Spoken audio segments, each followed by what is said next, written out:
What is your take on invisible poverty? What's invisible poverty? What is invisible poverty? I have no idea what that is. I don't know. What's the first thing that pops up in your mind when I say invisible poverty? I don't know. I don't know what invisible poverty is. What is invisible poverty? What is invisible poverty? Okay, so here's what I think it is. Okay, so invisible.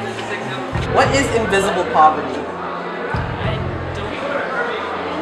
I don't know either. What is invisible poverty?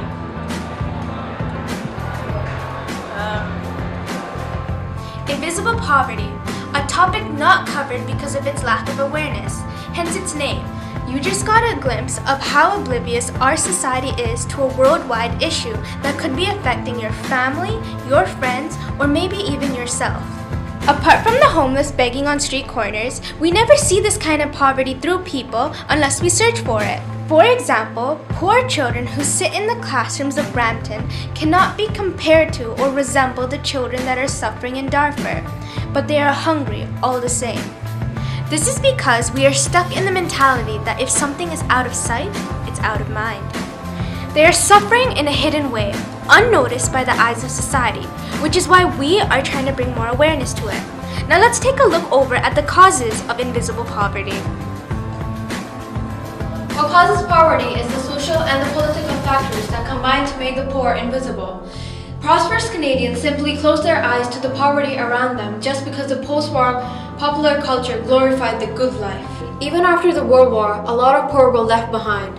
The inner cities became isolated islands of poverty, out of mind and out of sight.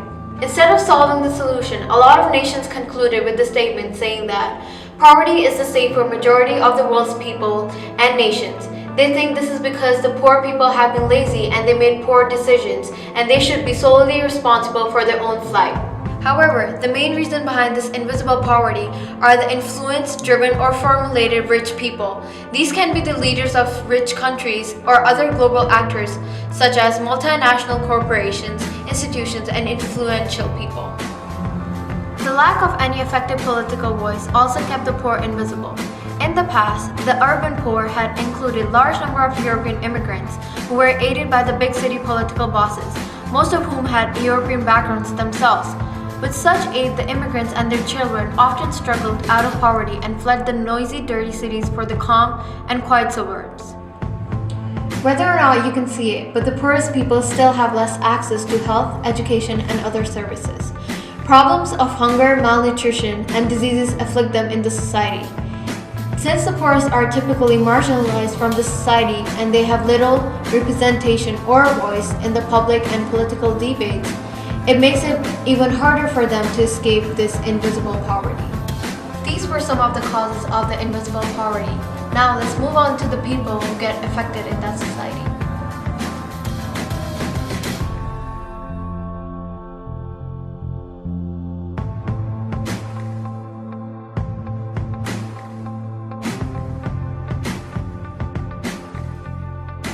Did you guys know that invisible poverty does not exist in Mississauga? I did know that because why would it exist here in such a rich country compared to like Africa? You know, like we got buildings, we got a mall, so I wouldn't see why there'd be poverty here. What about you? Yeah, I don't see any poverty here, especially like when I'm walking the square one or anything. I don't see like most people just sitting down and asking for money. So I would say that. Okay, interesting. Did you know that only 1 in 100 people live in invisible poverty in Canada? Well, yeah, obviously, because Canada is not a third world nation, and we're a great country. And if you look outside, no one's poor. We have free education. Look at the school. Did you know that only 1 in 20 households experience serious financial issues? Really? I have like 20 friends and none of them are poor. Did you know that 1 in 30 Canadian households struggle to put food on the table? I didn't know that because every day I come to school and all my friends have lunches and I'm never hungry, so... Did you know that youth ages 16 to 24 make up only 2% of the homeless population? Oh, really? Oh, yeah, because I'm 18 and my friends are not poor and their parents always provide like everything for them. Who does invisible poverty affect? 1 in 7 or 4.9 million people in Canada live in poverty, and generally, the group of people who are most affected by invisible poverty are children, people with disabilities, single parents, the elders, Aboriginal people, women, people with color, and immigrants. People living with disabilities, both mental and physical, are twice as likely to live below the poverty line. Nearly 15% of people with disabilities live in poverty, 59% of which are women. The odds only gets worse for single parents, where 21% of single mothers and 7% of single fathers in Canada raise their children in poverty. The numbers are also bleak for First Nations children living on reserves. 1 in 2 First Nations children live on poverty. According to one calculation, half of all Ontario children born to immigrant parents live in poverty. For all these children, this creates anxiety. They would ask questions like, whose bed am I going to be in? What about school? What about dinner? They feel the stress of their parents who are not able to meet their needs. Also, youth aged 16 to 24 make up about 20% of the homeless population. 1 in 5 racialized families live in poverty in Canada, as opposed to 1 in 20 non-racialized families. Finally, racialized women living in poverty were almost twice as likely to work in manufacturing jobs than other women living in poverty. So the simple question is, where is invisible poverty located? Simple. It can be your neighbors, your teachers, it can be your cousin all the way across the country. It can literally be anywhere. The invisible poor specifically would be found in first world countries. As media makes news of poverty occurring in third world countries, we turn our heads away from the poverty right here, causing it to be invisible. It's a horrible thing to be normal to ignore that kind of poverty that exists right underneath our noses, and that needs to change. With the newfound knowledge we have, together we can recognize this invisible poverty and create change so it won't be considered invisible anymore. As we said, invisible poverty can affect everyone from your friends, family, and even yourself. If you were suffering, would you want to be ignored with no help or awareness of your problem? In order to make this world a better place, we can try our best to change the terrible image of invisible poverty and eradicate it throughout the world.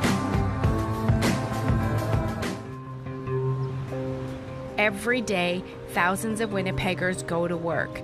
Unfortunately, many of those people and their families live under the poverty line.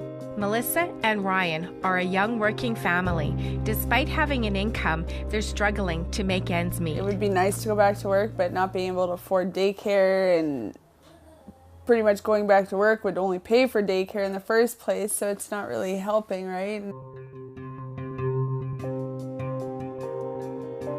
I'm Ryan Oliveira. Currently, I'm working on becoming a psychologist at university, but also I work at the Liquor Mart. We just have to watch spending, and we can't do a lot. That's where it comes in. You know, we're smart.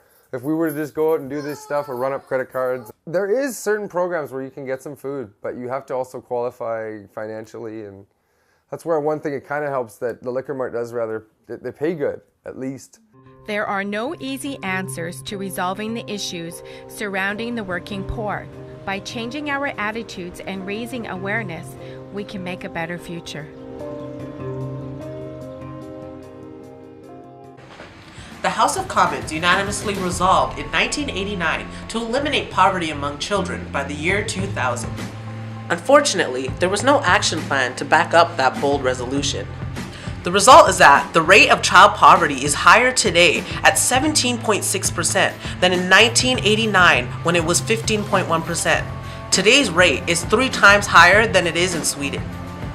The question is, how can we prevent invisible poverty? Well, it isn't preventable because there will always be people who are underpaid or not paid enough. But there are things we can do to reduce it. What is lacking is leadership. Some of the things we can do to reduce invisible poverty are bring awareness to the public by having conferences and fairs, writing a petition to the government so that specific action can take place, and encouraging people to seek help when they are in need of financial aid. It is important for those who are faced with invisible poverty to seek financial aid because it can bring awareness to those who are ignorant to this issue. This documentary was brought to you by Iridescent Studios.